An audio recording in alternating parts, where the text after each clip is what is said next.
As grandes mídias burguesas conseguiram canalizar e manipular a revolta do povo somente ao sistema político e principalmente ao partido que estava no governo federal na época, que era o PT, né? Mas aquilo ali surge como uma grande revolta contra esse sistema como um todo.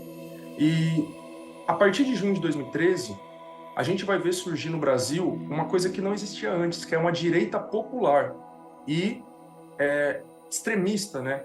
Que é o que hoje a gente vai chamar de extrema-direita, que gira muito em torno ali do Bolsonaro e do bolsonarismo, mas não só. Então, em junho de 2013, mas principalmente nos anos seguintes, 2014, 2015, nas manifestações pelo impeachment da presidenta Dilma, vai surgir, por exemplo, o MBL, o Movimento Brasil Livre, que até hoje tem uma grande expressividade, é um grande representante disso que a gente chama de extrema-direita ou dessa direita popular.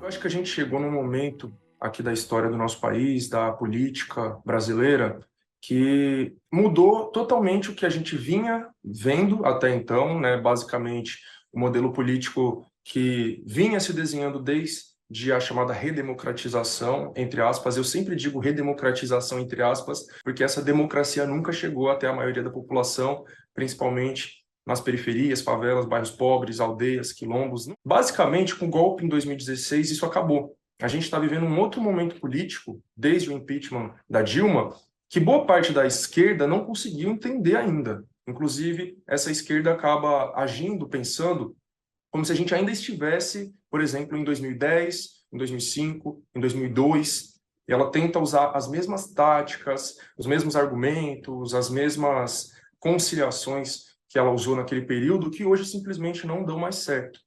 Então, o que também mudou nesse período foi a forma de se comunicar com a população. As redes sociais vieram, né, principalmente ali a partir de 2010, foram crescendo cada vez mais no Brasil, e as esquerdas, em geral, elas ainda também não aprenderam a se comunicar através das redes sociais. Quem aprendeu foi a extrema-direita.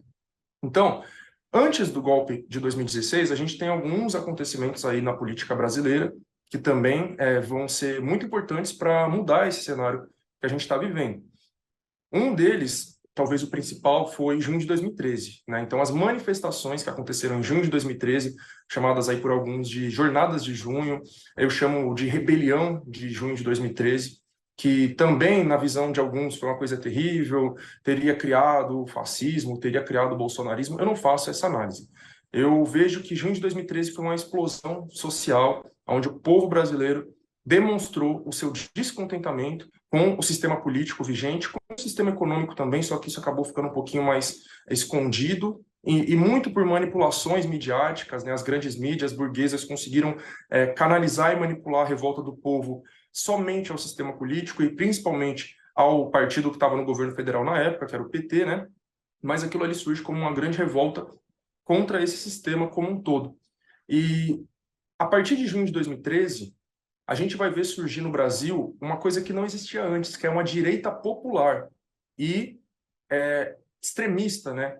Que é o que hoje a gente vai chamar de extrema-direita, que gira muito em torno ali do Bolsonaro e do bolsonarismo, mas não só.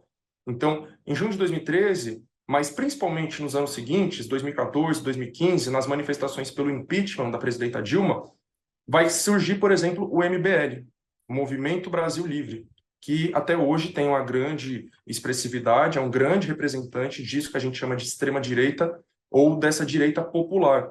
Um exemplo aí é a ministra Simone Tebet. Simone Tebet ela é descendente de uma oligarquia, de uma família poderosíssima de latifundiários.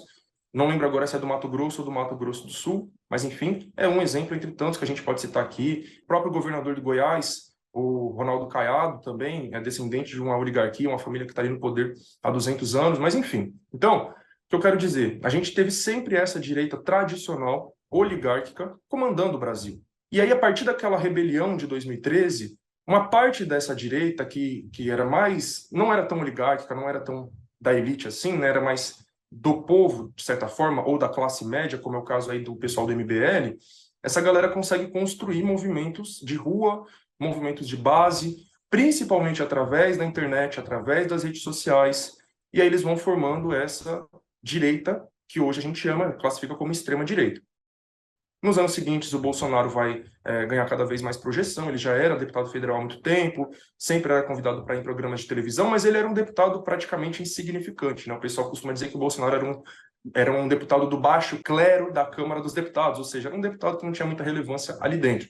Mas ele vai ganhando muita projeção, principalmente depois do impeachment da Dilma, onde ele vota a favor, inclusive dedicando o voto dele ao Coronel Brilhante Ustra, que foi um torturador que torturou a própria Dilma. Então, o Bolsonaro vai ganhando projeção e vai conseguindo trazer para próximo dele aí esses sentimentos antipetistas, anticorrupção, anti-bandidagem, anti várias coisas que vinha sendo construído nos últimos anos pelas grandes mídias liberais. Então, elas são as grandes responsáveis aí pela extrema-direita e pelo bolsonarismo ter conseguido se criar, principalmente ali com esse antipetismo, escândalo do mensalão, Lava Jato, tudo isso daí construiu o bolsonarismo. Populismo penal midiático, né, que nada, basicamente esses jornais policialescos como Brasil Urgente, Cidade Alerta, que ficam diariamente colocando na cabeça da população que bandido bom é bandido morto, tem que diminuir a maioridade penal.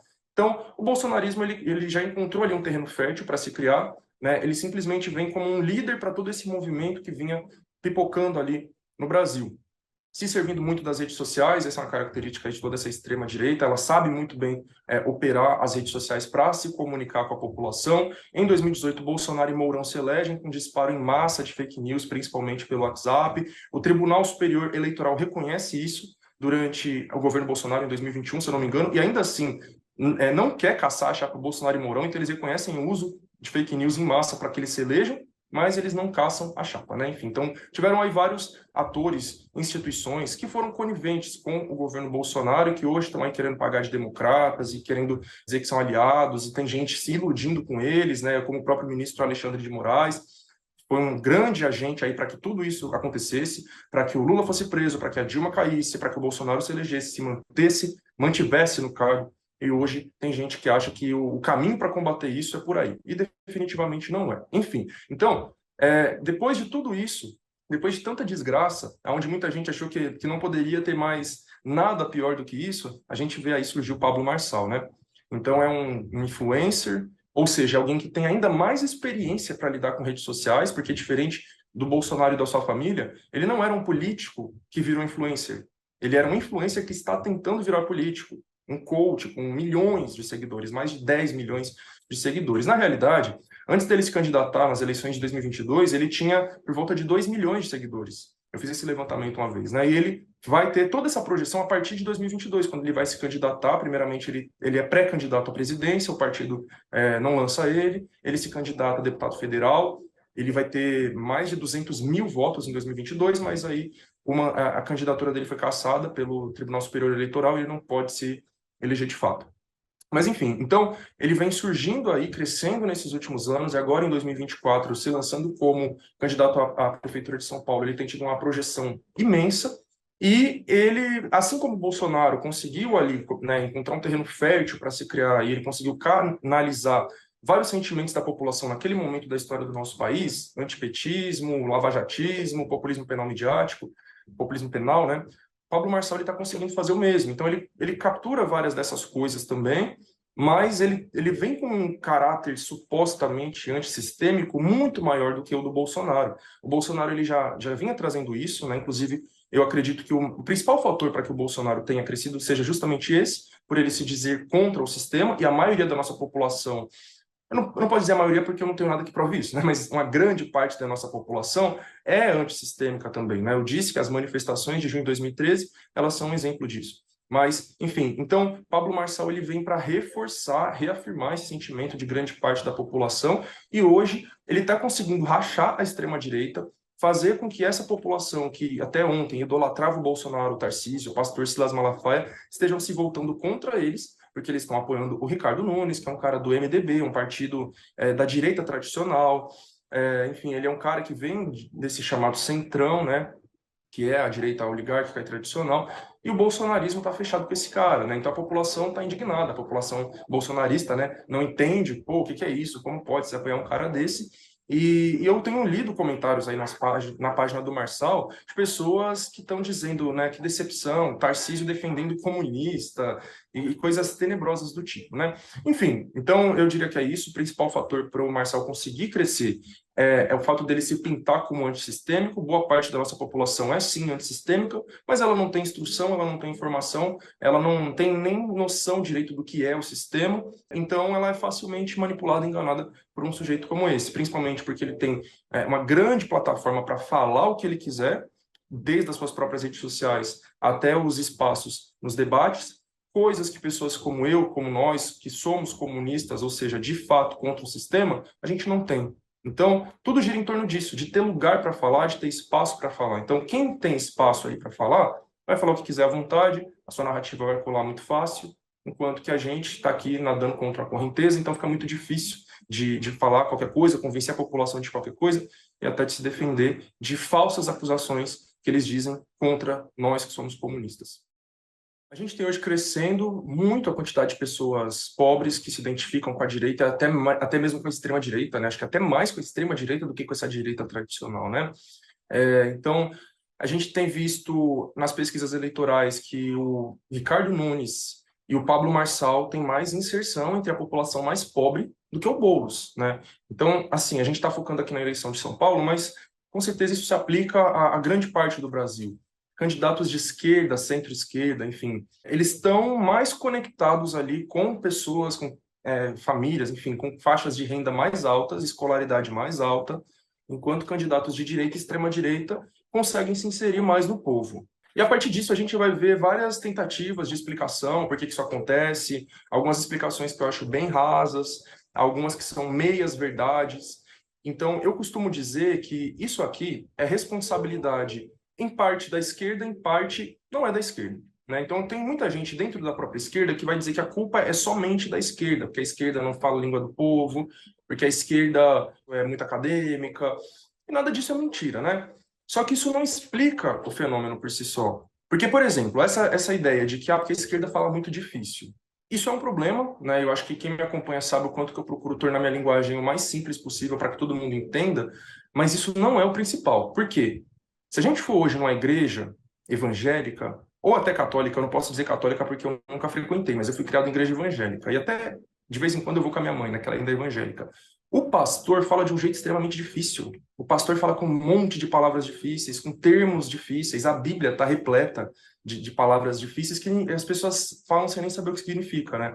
As pessoas cantam os hinos das igrejas, né, como chamam, as músicas gospel, com várias palavras difíceis, como, por exemplo, galardão, tá ligado? Então, ninguém sabe o que isso significa, mas está cantando. Então, o problema maior não é esse, né? Eu acho que é um problema, a gente tem que facilitar a nossa comunicação ao máximo, torná-la simples ao máximo, mas não é esse o problema central. Então, existe uma parte da responsabilidade, da culpa por esse problema do afastamento do povo da esquerda, que é da própria esquerda, porque, na verdade, foi ela quem se afastou do povo. Mas qual que é o motivo principal?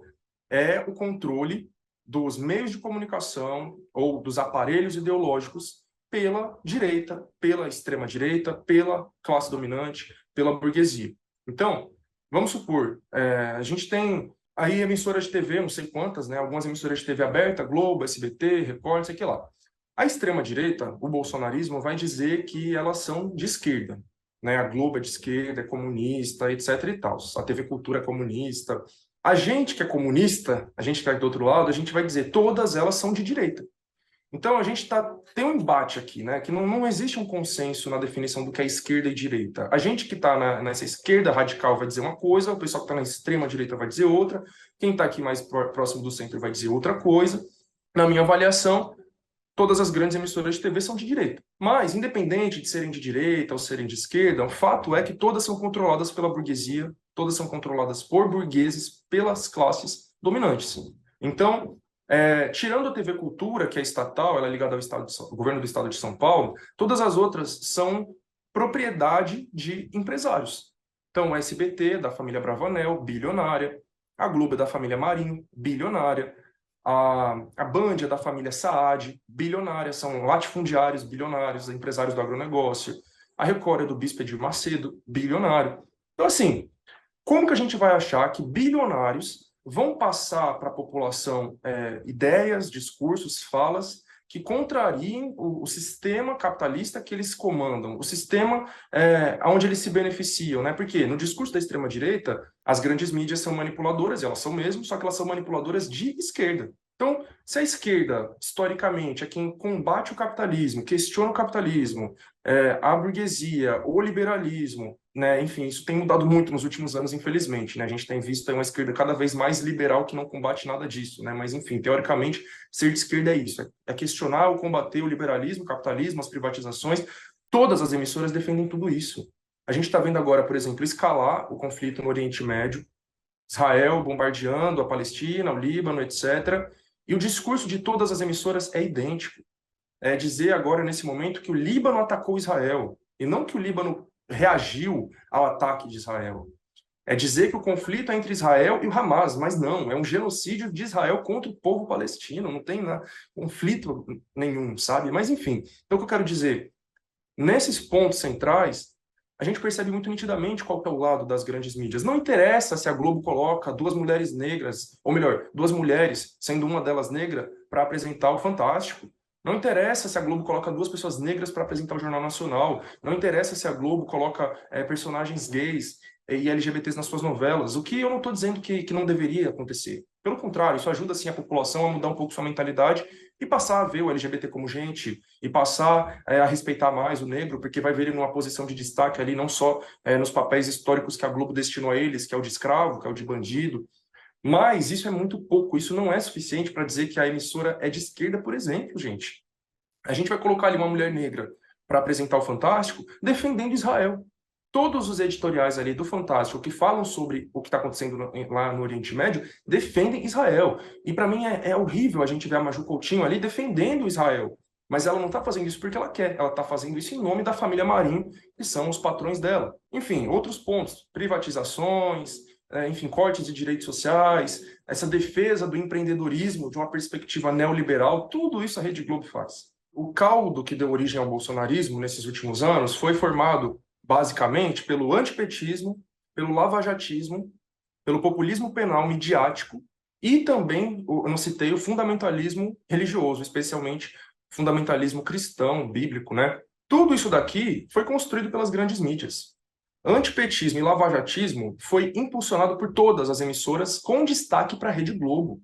A Rede Globo foi quem mais pintou a imagem do PT como uma grande organização criminosa, mas todas as emissoras já tiveram seus programas aí policialescos, né? A Globo, o Linha Direta, por exemplo, né, que era apresentado muito antigamente, depois ficou um bom tempo sem passar e agora voltou. É uma forma de populismo penal midiático.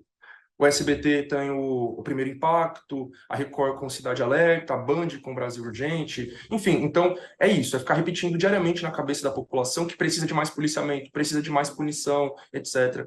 Então, as grandes mídias, né, eu estou focando aqui nas emissoras de TV, mas eu poderia falar das emissoras de rádio, né, as redes sociais, que eu vou falar daqui a pouco um pouquinho mais, mas enfim, as emissoras de TV elas foram muito responsáveis por criar uma mentalidade na nossa população. E elas ainda são. É que as redes sociais têm ficado mais fortes, têm tomado um pouquinho esse lugar, mas as emissoras de TV ainda têm um papel muito importante nisso, sabe? Então, como eu estava dizendo no começo, né, a questão do pobre de direita, a questão do pobre que vota na direita, na extrema direita, e, enfim, se conecta mais com ela, em grande parte se deve a isso, sabe? Se deve ao fato de que a burguesia, que defende ideologias de direita, liberais, neoliberais, conservadoras, reacionárias, ela tem espaço para falar 24 horas com a população. E quem forma a mentalidade da população é quem tem espaço para falar 24 horas com ela. Não existe nenhuma emissora de televisão que... Eu não vou nem falar, não tem nenhuma emissora de esquerda, porque vai vir gente, não, para não ter que entrar nessa polêmica, eu vou dizer, a gente não tem nenhuma emissora de televisão que esteja 24 horas falando para a população que Israel é um estado assassino. A gente não tem nenhuma emissora de televisão falando para a população 24 horas que a polícia militar é racista e tem que ser extinta. A gente não tem nenhuma emissora de televisão falando para a população 24 horas sobre Umbanda e Candomblé. Entende? Então, a gente não tem ninguém para fazer contraponto ao que essas grandes mídias dizem. A gente tem emissoras para falar o dia inteiro sobre, enfim, o cristianismo, tem a TV Aparecida também, a gente tem o canal do Boi para ficar lá exaltando o agronegócio. A gente não tem emissoras para contrapor nada disso. A gente não tem emissoras para dizer que não, o agro não é pop, o agro não é tech, o agro é morte, o agro é fogo. Entende? Então, se a gente tivesse, pode ter certeza de que a mentalidade da população seria completamente outra. O problema é esse. E como eu disse antes, né, a esquerda atual ela ainda não entendeu isso. Então a gente tem aí o governo federal atual, que para mim nem é de esquerda, né, mas dizem que é de esquerda, o governo Lula-Alckmin, né? Ele não se propõe a mexer nisso, ele não se propõe a criar emissoras de televisão, um poder que o governo federal tem. Ele não se propõe sequer a investir mais na emissora, na única emissora progressista que a gente tem, que é a TVT. Então a gente até tem uma emissora que é progressista, que é a TVT, que ninguém nem sabe que existe, que fica lá no canal 200, sei lá qual que é, que as pessoas nem acham. Entende? A TV Brasil poderia ser muito mais melhor utilizada também, e não é, sabe?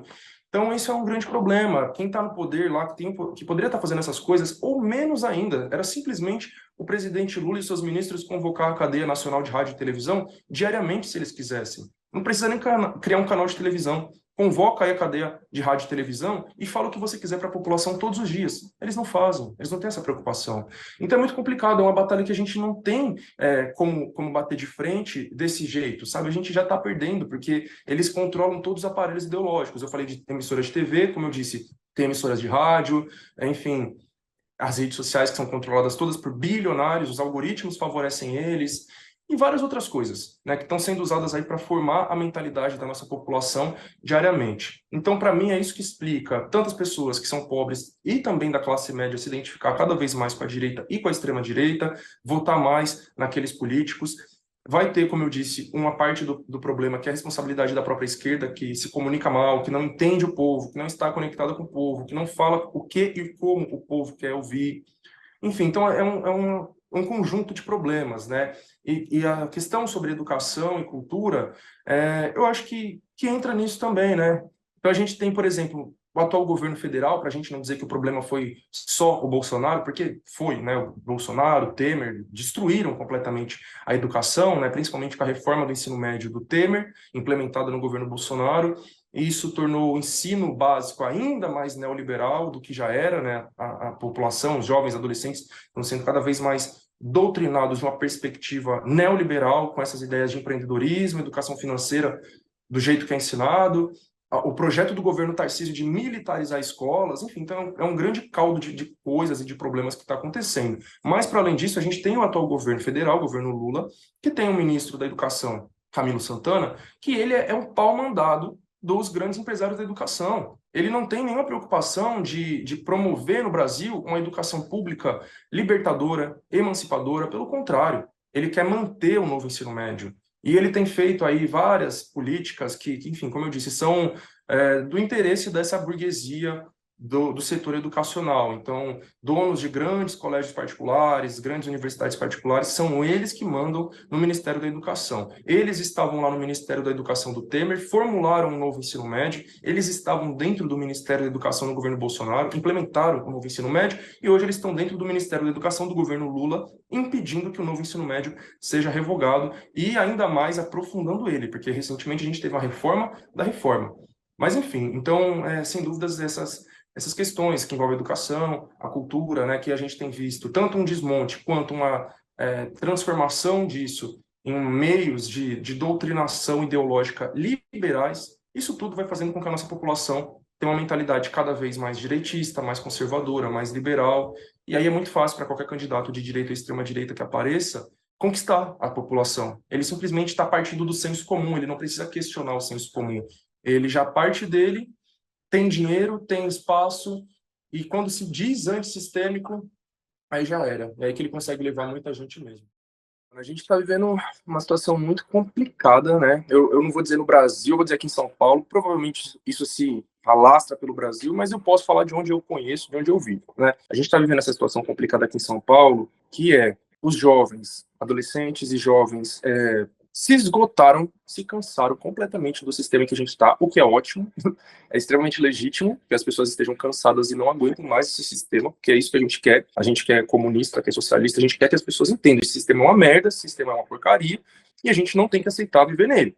Porque os nossos pais, as gerações anteriores, eles aceitaram muita coisa, sabe? Eles aceitavam muita coisa, e eles criaram a gente com essa visão de que, olha, você tem que ser um bom peão, um trabalhar, bater o ponto cedinho, acordar cedo e dormir tarde, etc. E hoje o jovem já não quer mais nada disso, né? Então isso tem um lado bom e um lado ruim. O lado bom é isso que eu falei, as pessoas já estão cansadas desse sistema, isso aí pode ser uma fagulha revolucionária. O lado ruim é que a gente simplesmente não tem meio, como eu já disse em outras respostas, a gente não tem plataforma, meios de comunicação para conseguir falar com essa população e canalizar esse sentimento dela, dessa juventude, para o lado correto. Então ela vai ser capturada por várias figuras, pessoas, ideologias que vão beneficiar o próprio sistema. Lá em 2020, se eu não me engano, ou 2021, se foi durante a pandemia, eu fiz um trabalho, uma pesquisa na faculdade sobre como que estava o discurso da teologia da prosperidade na Igreja Universal durante a pandemia. Como que eles estavam se aproveitando daquele momento da pandemia para reafirmar ideologias neoliberais, né? Então não era para falar, olha, a culpa é do Estado, a culpa é do governo, é da burguesia. Não. A gente tem que pegar isso aqui e canalizar a culpa para algum lado ou as soluções, né? O que fazer diante disso, né? Diante de um contexto de crise. Então, na verdade, isso vem diante da pandemia, né? A gente veio lá do governo Temer com a reforma trabalhista, que basicamente aumentou a informalidade, diminuiu o trabalho formal, quase que acabou com a CLT, com o trabalho formal e com direitos, né? E para que a população aceitasse tudo isso, passivamente, se precisava construir uma ideia, uma ideologia que justificasse tudo isso, ou até mesmo que romantizasse tudo isso. E é daí que vai vir essa ideologia liberal do empreendedorismo. Então isso veio crescendo muito nos últimos anos, inclusive dentro da esquerda, a princípio dentro da direita, mas se infiltrou dentro das esquerdas também, que é romantizar o trabalho informal, chamando isso de empreendedorismo. Então existe sim o empreendedorismo, que pode ser uma coisa boa, mas é você dizer que a pessoa que está vendendo milho na esquina é um empreendedor, sabe? Com todo respeito a quem faz isso, mas eu estou dizendo que é você querer quase que comparar aquela pessoa que tem a sua barraquinha de pipoca na esquina com grandes empresários que de fato empreendem, têm grandes empreendimentos, e isso é muito perigoso. Enfim, essa é uma ideologia do empreendedorismo. Outra é a do investimento. A gente viu crescendo muito nesses últimos anos também esse bagulho de investir em bolsa de valores, investir em ações, e agora, mais recentemente, as apostas, né? Jogo do Tigrinho, Blaze, e etc.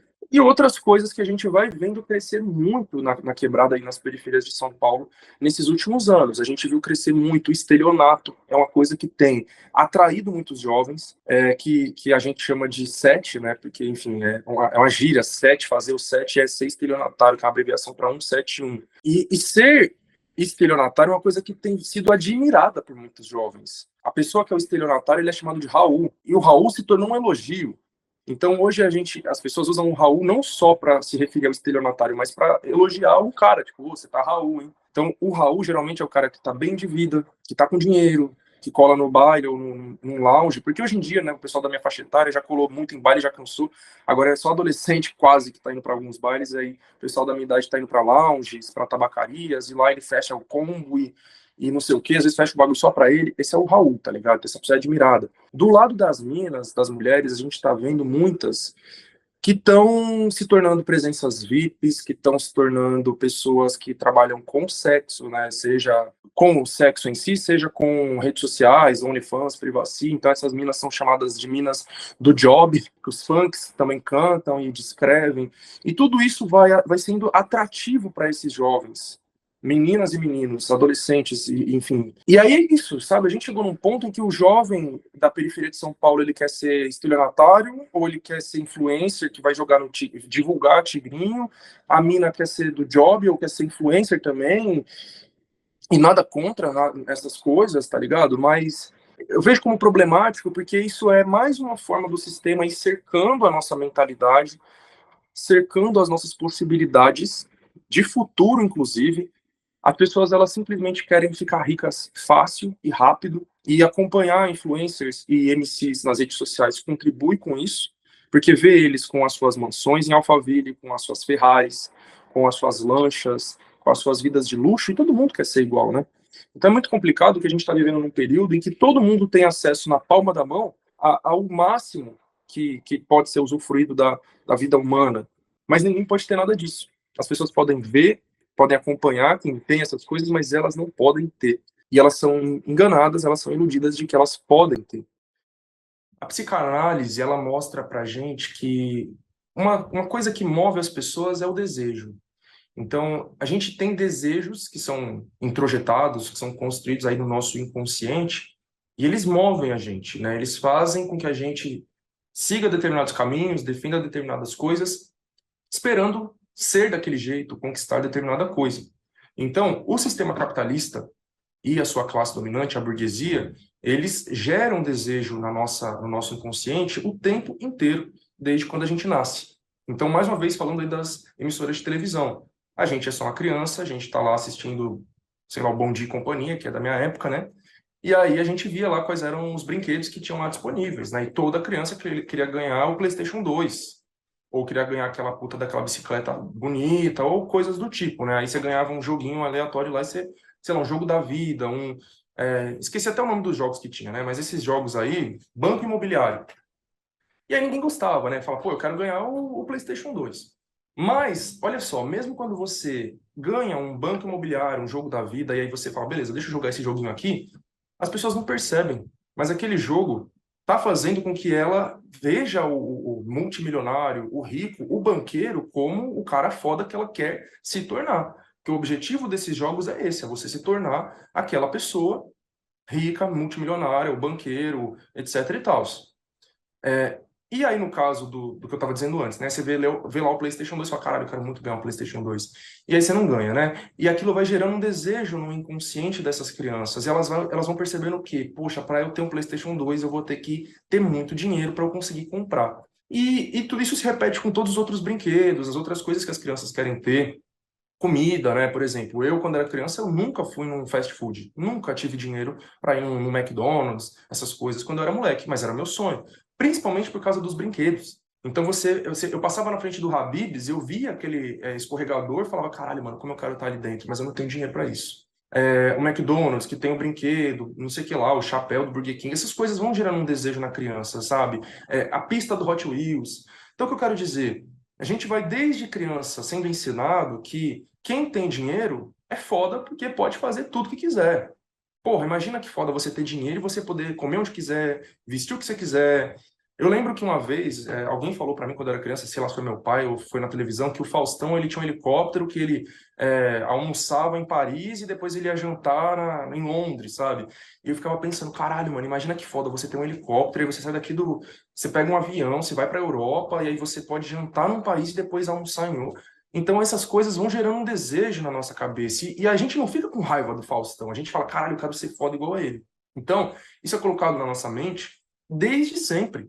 Né? O Silvio Santos, ele é o maior ícone da meritocracia no nosso país, aonde a figura dele representa um pobre, um suposto pobre, né, que ascendeu socialmente, se tornou um bilionário e, consequentemente, todos nós podemos fazer isso também, né? Então a gente olha para o Silvio Santos e fala, caralho, o cara tem uma vida igual a dele, né? Então ele falava naquelas entrevistas, nos programas dele, a riqueza que ele tinha, aí mostrava lá a mansão dele. Ninguém tinha raiva do Silvio Santos, as pessoas queriam ser igual a ele, né? E eu disse um suposto pobre porque a gente sabe hoje a história dele é uma farsa. Ele nunca foi pobre.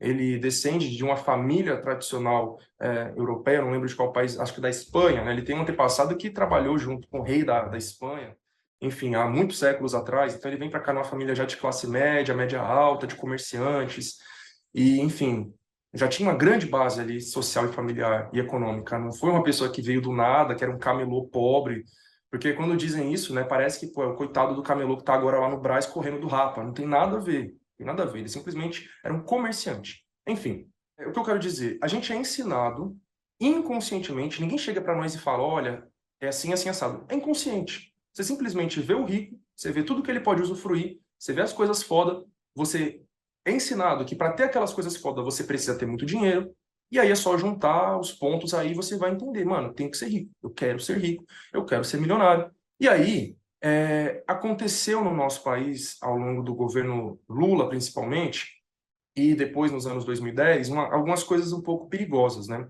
Os governos Lula eles tiveram uma coisa boa, né, que foi trazer para a população ali a possibilidade dela acessar coisas que antes ela não acessava, né? É muito falado, né? Porque o pobre comprou uma geladeira pela primeira vez na vida, o pobre comprou um carro, comprou não sei o quê. Que bom, isso não tem problema nenhum.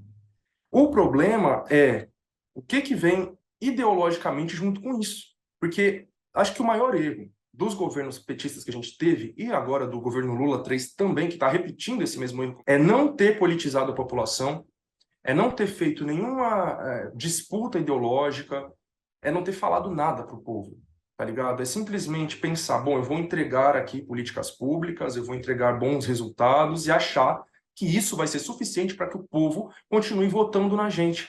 É quase como se fosse um cachorrinho que você dá um biscoito e ele vai ficar atrás de você, né? Então, o cachorro ele vai ficar te agradando, te acompanhando, por quê? Porque ele vai esperar que você dê outro biscoito para ele. E com a população, não é assim que as coisas funcionam. Então, não era só ter dado o cartão de crédito na mão do pobre, não era só ter aumentado o salário mínimo, não era só ter criado o Bolsa Família, não era só ter criado as cotas, era ter explicado por que que essas coisas têm que ser feitas. Inclusive, eu vi alguém falando uma vez, eu não lembro exatamente quem foi, que durante o primeiro governo Lula tinha um projeto de alguém que é para que os programas sociais, eles, para serem acessados, dependessem, por exemplo, de uma participação numa formação, num grupo de estudos, uma coisa assim, sabe? Então, tipo assim, vamos dar um exemplo, né? Como a gente faz nos movimentos sociais assim de base, né? Não é só chegar e dar a cesta básica para as pessoas. Você quer pegar a cesta básica? Beleza, então você vai sentar aqui e vai ouvir a gente falando durante um tempo, vai participar de uma formação. É isso, tá ligado? Não é só dar o bagulho. É entender por que que existe a pobreza, por que que existe a desigualdade, por que que existe a favela, por que que precisa ter cotas raciais. Porque se você só vai lá e cria uma política pública e não explica o porquê, como foi o caso das cotas, né, a lei sancionada em 2012, na sequência vem o MBL, começa a espalhar pela internet que a cota é racista, que a cota é esmola, que a cota é errado, que não sei o que, não sei o que, não sei o que lá. E aí a gente vê hoje uma grande parte da nossa população, inclusive de pessoas negras, sendo contra as cotas e dizendo que a cota é racista, eu não sou inferior a nenhum branco, eu não preciso disso. Porque não foi feito nenhum trabalho de politização, nenhuma disputa ideológica, não foi explicado por que aquilo ali era necessário. Enfim, então, os primeiros governos Lula, eles trouxeram sim para a população essa possibilidade de comprar mais, acessar algumas coisas e consumir. E aí, hoje eu digo sim que o Lula é um liberal, que o PT é um partido de esquerda liberal, centro-esquerda liberal, para ser bonzinho ainda, poderia facilmente dizer que já é um partido de direita, né? Mas enfim, ainda vou dizer que é um partido de esquerda liberal. Por quê? Porque defende ideologias que são liberais. Principalmente essa ideia, que foi muito defendida durante os governos Lula e Dilma, que é o da inserção na sociedade por meio do consumo. Então era dito que agora as pessoas são cidadãs porque elas estão consumindo. Então é como se a sua cidadania tivesse atrelada ao quanto você consome. Se você tem poder de consumo, você é mais cidadão. Se você não tem poder de consumo, você não é cidadão. Para além disso, um absurdo que era dito naquela época é que o Brasil tinha se tornado um país de classe média. Isso era dito principalmente durante os governos Dilma, de que agora o Brasil era um país de classe média porque a maioria da população recebia acima de X salários lá, X reais de salário. Eu não lembro os números exatos, mas era coisas assim, risíveis, né? Tipo assim, vou chutar um número aleatório, desculpa aí, né? Ah, hoje a maioria da população recebe mais de R$ 1.000. Então, o Brasil é um país de classe média. Tá certo que os números ali da época, né? Então, naquela época, o salário mínimo era bem menor, R$ 1.000 era mais do que é hoje, mas ainda assim, sabe? Hoje, quem diz para mim, por exemplo, 2024, que quem ganha acima de, sei lá, R$ 3.000 é classe média, eu já discordo também. Segundo o DIEESE, o salário mínimo ideal hoje em dia, para alimentar, para sustentar uma família de 4 pessoas, é por volta de R$ 6.000. Então, para mim, qualquer pessoa que ganha até R$ 6.000 é pobre, sabe? Principalmente se tratando da cidade de São Paulo, né? Talvez tenha muitos lugares Brasil afora que R$ 6.000 a pessoa já bam, bam, bam. Mas em São Paulo, com R$ 6.000, a gente não se sustenta. Eu tenho um amigo que ele é professor de uma escola em tempo integral, e aqui em São Paulo, professores de escola em tempo integral ganham por volta de R$ 5.000. Justamente o caso de uma família de 4 pessoas, ele, esposa, 2 filhos, não dá. Esse salário não sustenta. E a esposa dele trabalha também. Aí eu já não sei quanto que ela ganha, né? Mas ele tem que trabalhar de Uber no final de semana para conseguir complementar a renda e ainda assim vive endividado. É muita distorção, sabe, do que é ser classe média, do que é ser pobre, o que é ser rico. Hoje em dia, muitos na esquerda apontam o dedo para o pobre, porque o pobre não tem consciência, porque ele acha que ele é rico e não sei o que lá. Gente, a culpa vem de cima, sabe? Vocês nunca vão me ver apontando o dedo para o nosso povo para dizer que ele tem culpa social de nada. Pode ter alguma responsabilidade individual ali na realidade dele, mas porque o pobre de direita, o pobre burro, a culpa da eleição do Tarcísio pelo amor de Deus, minha gente, sabe? Como eu disse, a culpa para mim sempre vai vir de cima. Em que sentido? Porque o pobre vota no Tarcísio. Como que você quer condenar o pobre que vota no Tarcísio, que é do Partido Republicanos, se o Lula coloca gente do Republicanos dentro do governo dele? Que moral que a gente vai ter para falar para a população? Não vote nesse cara porque ele é de um partido de extrema direita. E aí a gente vai colocar um cara do partido dele para ser ministro, sabe? Então é muita hipocrisia, mano. As pessoas têm muita coragem para peitar o povão, mas não tem coragem para peitar esses governantes de estimação e políticos de estimação que eles têm. Então, a gente tem esse problema no nosso país, sim, da distorção da realidade na visão das pessoas, tanto de classe quanto de raça. É um problema histórico, né? Não é alguma coisa que venha de hoje. É uma tática antiga de dividir para dominar.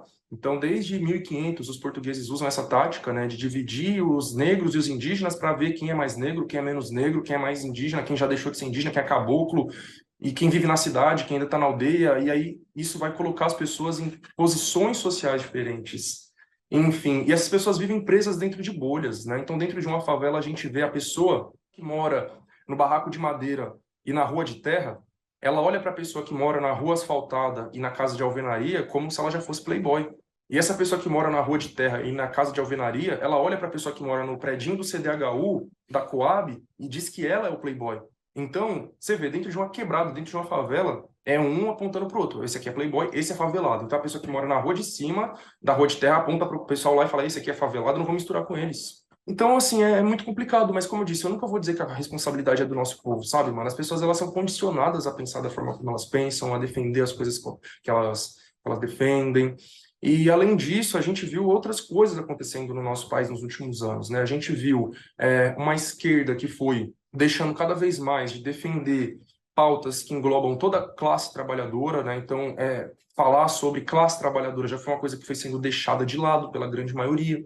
E aí foram se fragmentando em grupos que a gente tem sim que levantar pautas de grupos específicos, como a população negra, as mulheres, os LGBTs, os indígenas, têm as suas pautas específicas, que outros setores da classe trabalhadora não vão ter. Mas o problema é que a gente foi dividindo esses grupos, então cada um foi para um lado, e aí um fala para o outro: você não pode falar disso porque você é homem, você não pode falar disso porque você é hétero, você não pode falar daquilo porque você é branco, e aí só eu posso falar disso, cada um na sua bolha, cada um no seu quadrado, cada um com a sua pauta, e aí o homem branco, cis hétero, vai para onde? Para a direita. Ponto.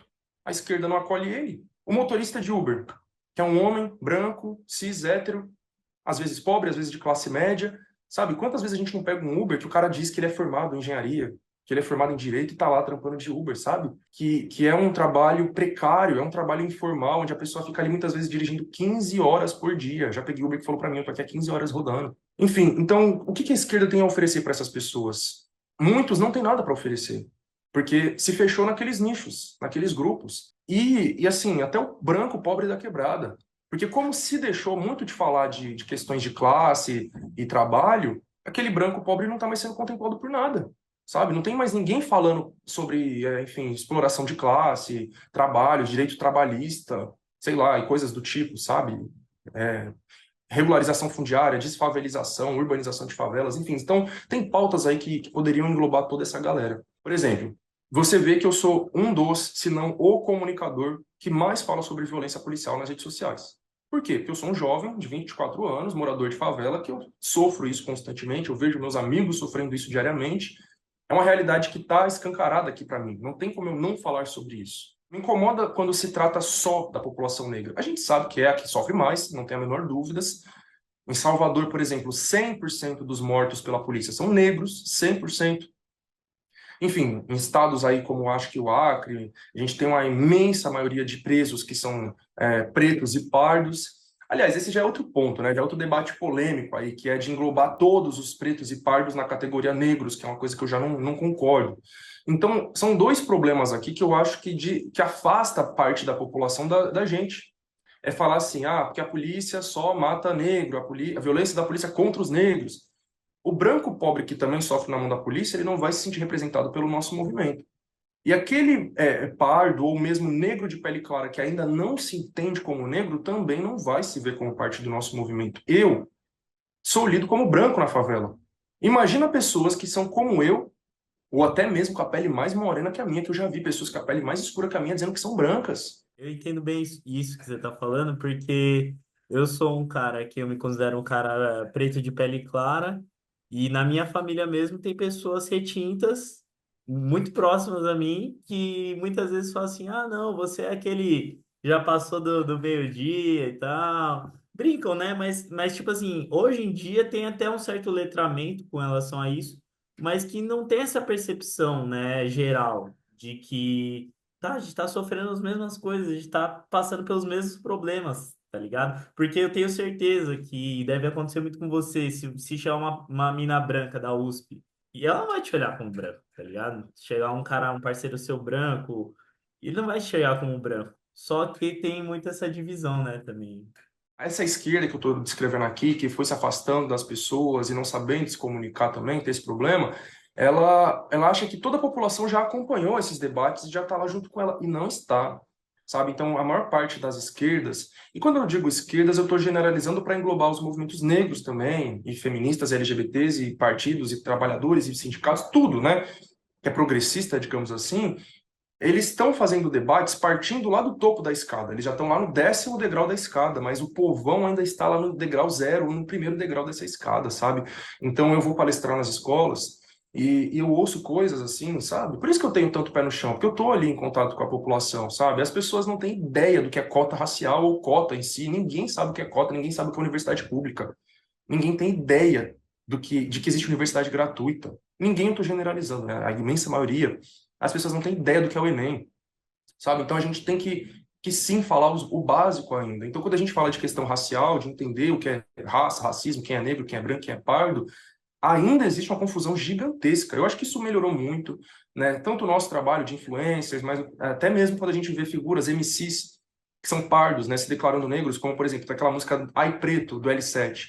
Aquilo ali tem um potencial de fazer o moleque que é parecido com ele olhar para ele e falar, porra, ele se considera preto, então eu também posso me considerar preto, negro, enfim. Mas ainda está muito longe esse debate, sabe? Esses dias eu fui palestrar numa escola e depois da palestra a professora falou assim para mim, uma aluna chegou em mim e falou, ô professora, você falou que o palestrante era negro, aí veio um branco?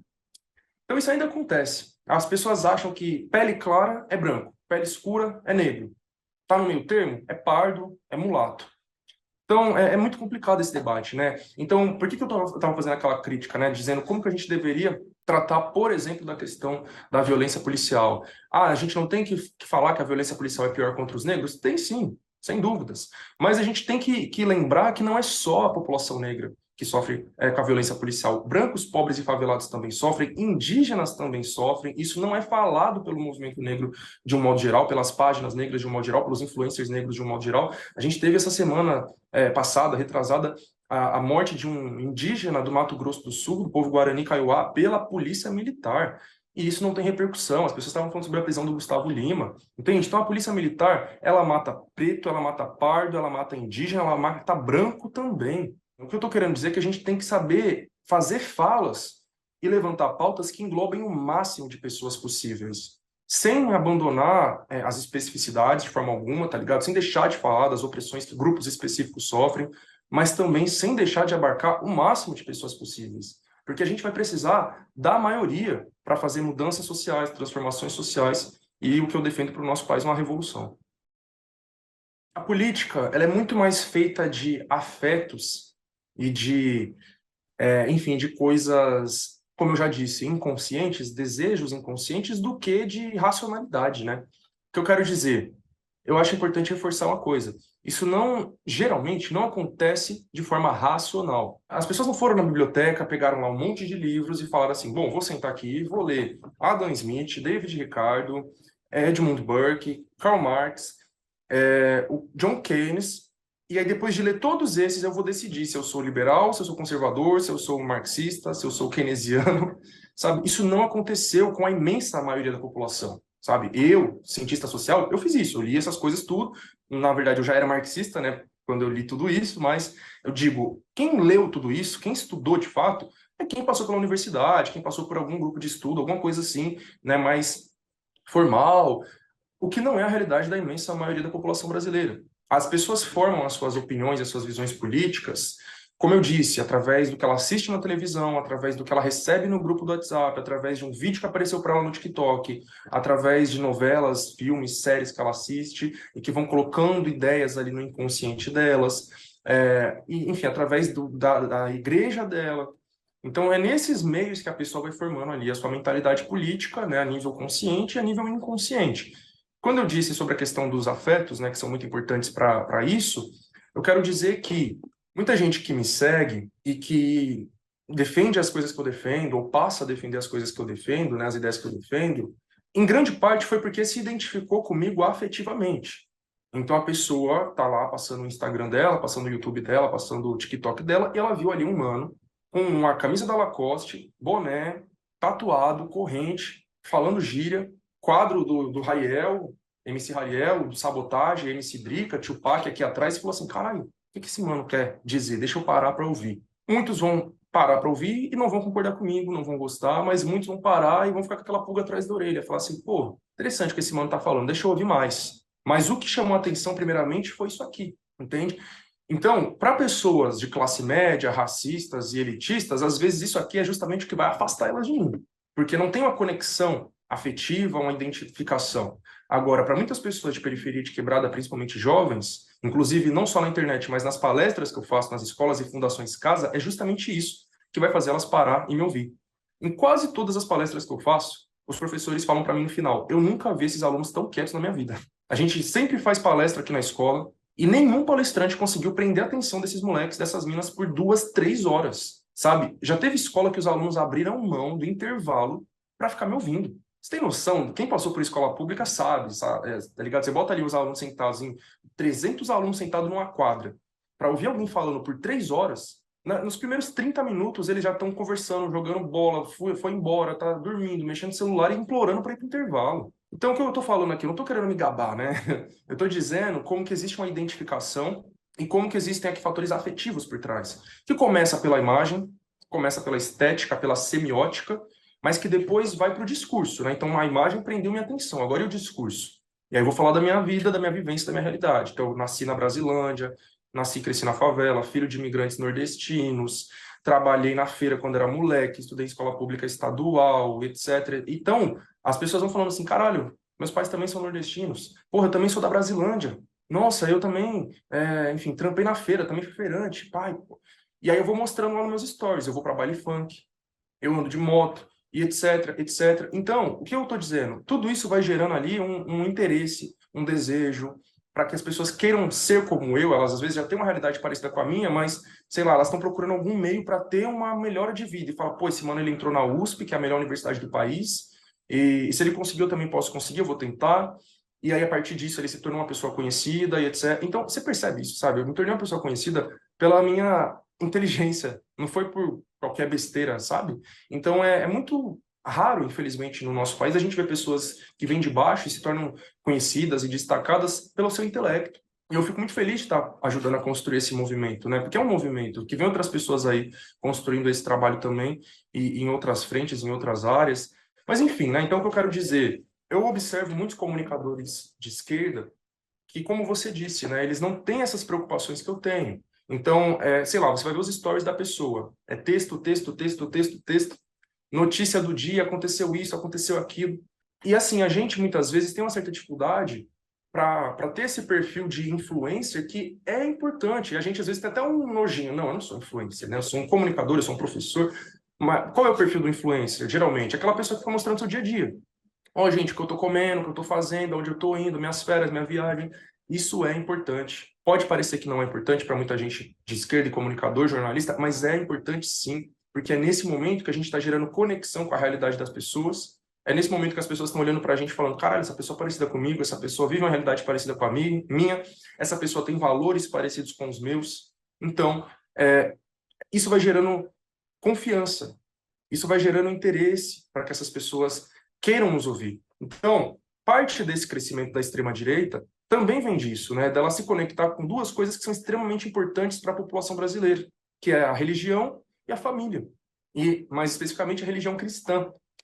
Então, a esquerda, em geral, não fala de religião e de cristianismo. Quando fala, é para condenar. Olha isso. A gente tem uma população que é por volta de 80% de cristãos. Que população que a gente vai conquistar se a gente vai batendo no cristianismo e nos cristãos, sabe? Porque até eu que não sou cristão, né, mas eu já fui cristão, minha mãe ela é evangélica, minha família inteira é evangélica, a maioria dos meus amigos são evangélicos, enfim, eu sou um bandista e dentro do meu terreiro a gente tem sim elementos do cristianismo ali dentro, Esses dias um cara veio nossa, me infernizar, porque eu postei um vídeo no meu terreiro, aí o cara disse, paga de descolonizado, mas tem um Jesus no Congá. Mano, sabe, qual que é a necessidade de falar um bagulho desses? Primeiro que é sem noção, enfim, é um bagulho nada a ver, tá ligado? Eu fui num quilombo no Amapá, em agosto, que tem uma religião lá que eu não sei o nome, né? Mas é muito interessante. O pessoal junta a religiosidade de matriz africana com o cristianismo. E aí você vê um monte de pessoas pretas retintas dentro de uma igreja, mas todas vestidas de branco, louvando ali ao mesmo tempo o orixá e santo católico. Não é Umbanda, mas é muito parecido. Aí vai vir uma pessoa que às vezes é até branca, né? Porque eu não consegui ver ali que o perfil era trancado. Uma pessoa branca, aqui de São Paulo, querendo julgar essa realidade, vai lá julgar lá, que eu quero ver, espertão, sabe? Até em aldeia indígena. Eu já vi isso. Claro, né? A gente não pode também romantizar, a gente sabe que tem a questão do colonialismo, é óbvio, né? Mas nem tudo se resume a colonialismo. Existem escolhas que as pessoas fazem também. Mas enfim, o que eu tô querendo dizer aqui é que essa galera, mano, ela pega uma coisa que é extremamente importante para a maioria do nosso povo para bater, para atacar, para ridicularizar e confundindo as coisas, porque a gente está vendo sim um grande problema aí do fundamentalismo religioso, que inclusive ateia fogo em terreiros, mata pessoas LGBTs. Essa semana a gente viu aí uma mulher trans que se suicidou porque ela foi submetida a um processo aí de destransição de gênero por um pastor evangélico. Então, isso tem que ser falado sim. Só que a partir disso, a gente não vai apontar o dedo para o pobre que está na favela e que só tem a igreja para amparar ele, para dar uma cesta básica para ele, como foi a minha realidade quando eu era criança. Eu sobrevivi à base de doação de cesta básica da igreja. E aí você vai falar para ele, você é um burro alienado, que não sei o quê, que não sei o quê. Gente, isso é a receita perfeita para fazer a extrema-direita crescer. Porque essa pessoa que não vai se sentir acolhida pelas esquerdas, ela vai para onde? Para a extrema-direita. Porque só quem está falando de religião e acolhendo aquela pessoa é a extrema-direita. E o outro ponto é a família. E olha só que loucura, né? Se hoje a gente fala assim, olha, eu defendo a família e Deus. Alguém vai dizer assim, nossa, essa pessoa é extrema-direita bolsonarista. Sabe quem tem uma música chamada Deus e Família? O Djonga. O Djonga, se eu não me engano, o MC Hariel participa dessa música também, não tenho certeza, que são dois caras. Eu não vou dizer de esquerda, porque eu nunca vi o Hariel se dizendo de esquerda, mas, porra, extremamente alinhados com o nosso pensamento, extremamente progressistas, os dois. E tem uma música que diz: Deus e família em primeiro lugar. Isso não é pauta de extrema-direita, isso é pauta do povo. Porque o povão não tem nada além disso, além da sua família e da sua fé para se amparar. Aqui já é um outro longo debate que a gente poderia entrar sobre qual é o papel da fé, da religiosidade na vida das pessoas, mas basicamente é dar sentido e rumo para a vida das pessoas. É a pessoa, no meu caso, eu sou um bandista, né? Eu fico a semana assim ansioso para a gira que eu vou ter no sábado. Eu falo, caramba, mano, tô ansioso para a gira porque é um momento de confraternização, de união, de coletividade, sabe? E a igreja faz isso também. Então as religiões em geral elas fazem isso, elas promovem a coletividade, a união. Elas, inclusive, nesse ponto, elas estão batendo de frente com a lógica neoliberal, que é a lógica do individualismo e de dividir todo mundo. Olha isso.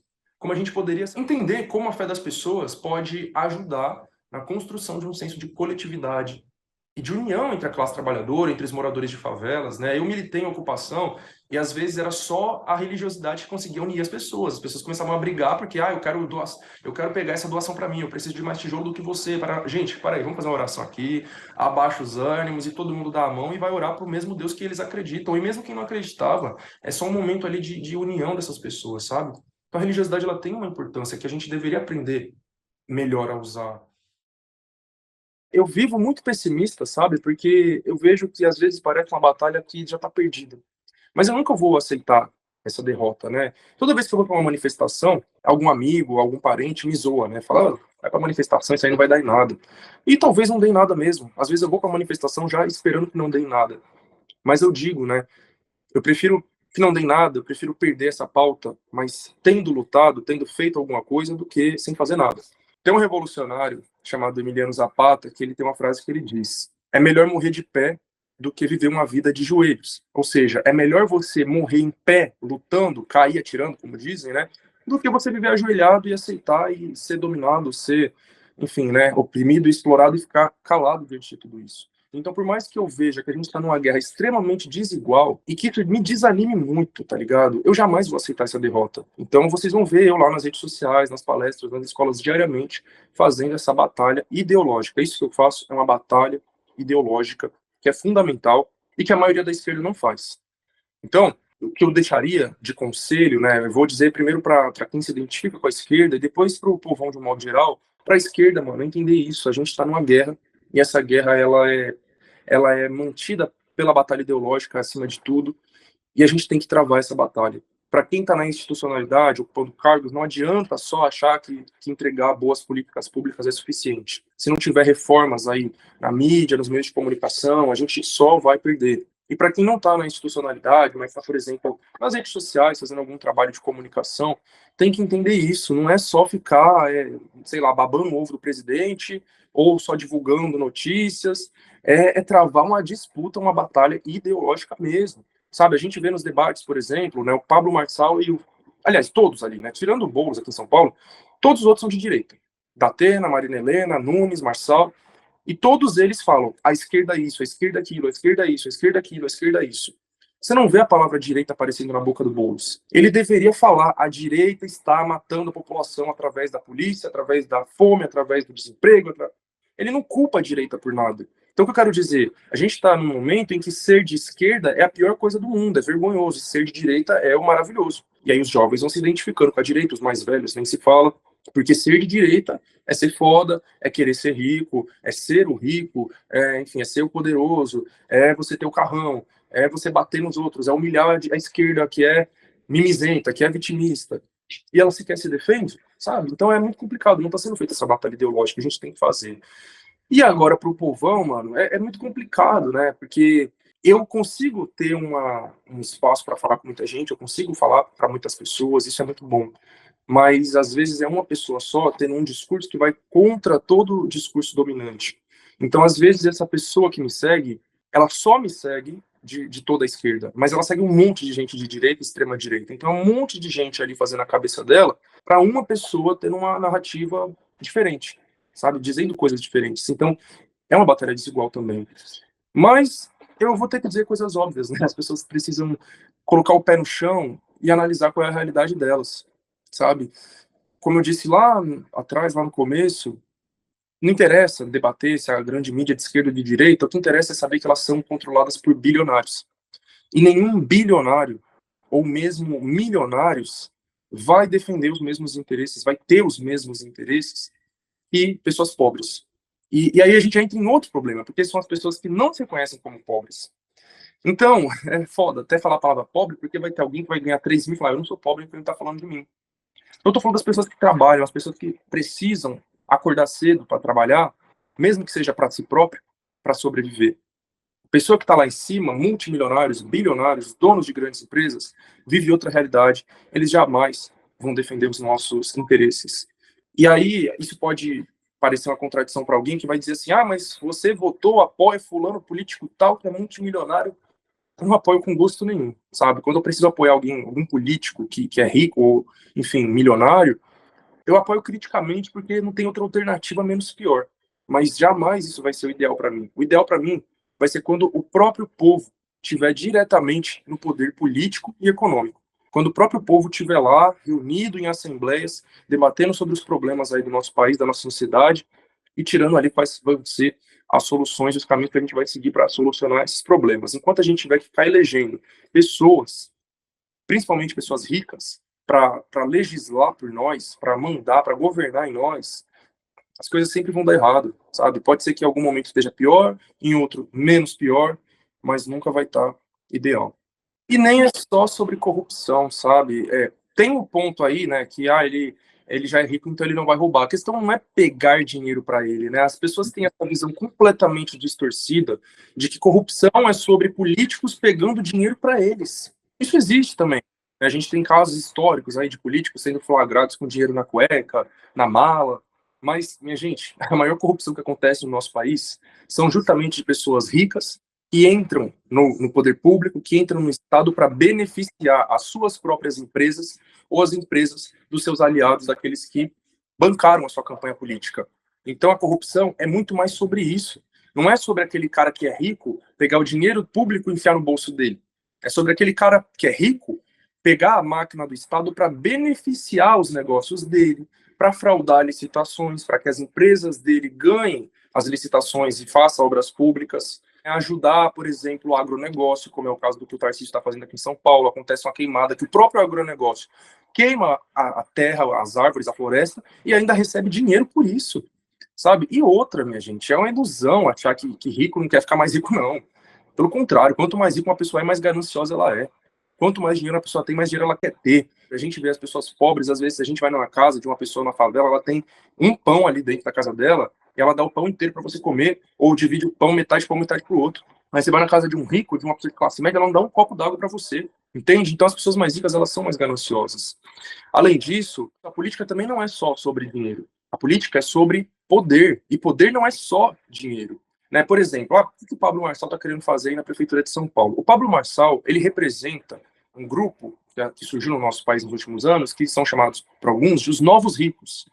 Então, são pessoas que não vieram da elite, que não têm origem rica. Tem origem pobre ou na classe média e teve uma ascensão social aí nessas últimas décadas. Se tornaram ricas, milionárias, multimilionárias. Os MCs estão inclusos nisso também, muitos influencers estão inclusos nisso também. Então, essas pessoas que são ricas, mas que têm origem pobre, como diz a senhorita Bira, elas têm a herança do dinheiro, mas elas não têm a herança que importa, que é o sobrenome, que é a aristocracia, que é o sangue azul, que volta em tudo que eu já falei sobre a gente ter uma direita oligárquica que governa o nosso país há 500 anos. Essas oligarquias, essas famílias tradicionais, elas não têm só dinheiro, elas têm aristocracia, sabe? Elas têm sobrenome. Elas entram e saem de onde elas quiserem simplesmente dizendo o sobrenome delas. Então, o pobre que se tornou rico e mantém o seu sobrenome Silva, Santos, etc., enfim, ele não tem acesso a todos os espaços que ele quiser. E um exemplo disso é um vídeo que viralizou anos atrás, onde o Michel Temer estava numa mesa com vários empresários e outros políticos, ali não sei se o João Dória estava junto, e eles estavam rindo do Bolsonaro, eles estavam zombando do Bolsonaro, que era presidente na época, e tinha um cara lá imitando o Bolsonaro. Então, o que isso representa? O que isso diz para nós? O Bolsonaro, apesar de ter alcançado o posto mais alto da República, que é o de presidente, ele ainda assim era uma piada para a elite. Ele estava ali numa certa elite política, mas os ricos que têm esse sobrenome, que vem dessas aristocracias que governam o nosso país, eles olham para essas figuras e debocham, dão risada. Com certeza, esses ricos olham para o Marçal e debocham também. O Marçal, ele seria um ótimo agente da burguesia na prefeitura de São Paulo, mas ele é um palhaço de origem pobre, sabe? Assim como outros. Então, o que o Marçal está querendo é mais isso. É ter acesso a essa mesa e poder sentar lá e poder ter esse poder também, que só o cargo de prefeito da maior cidade da América Latina pode conferir a ele.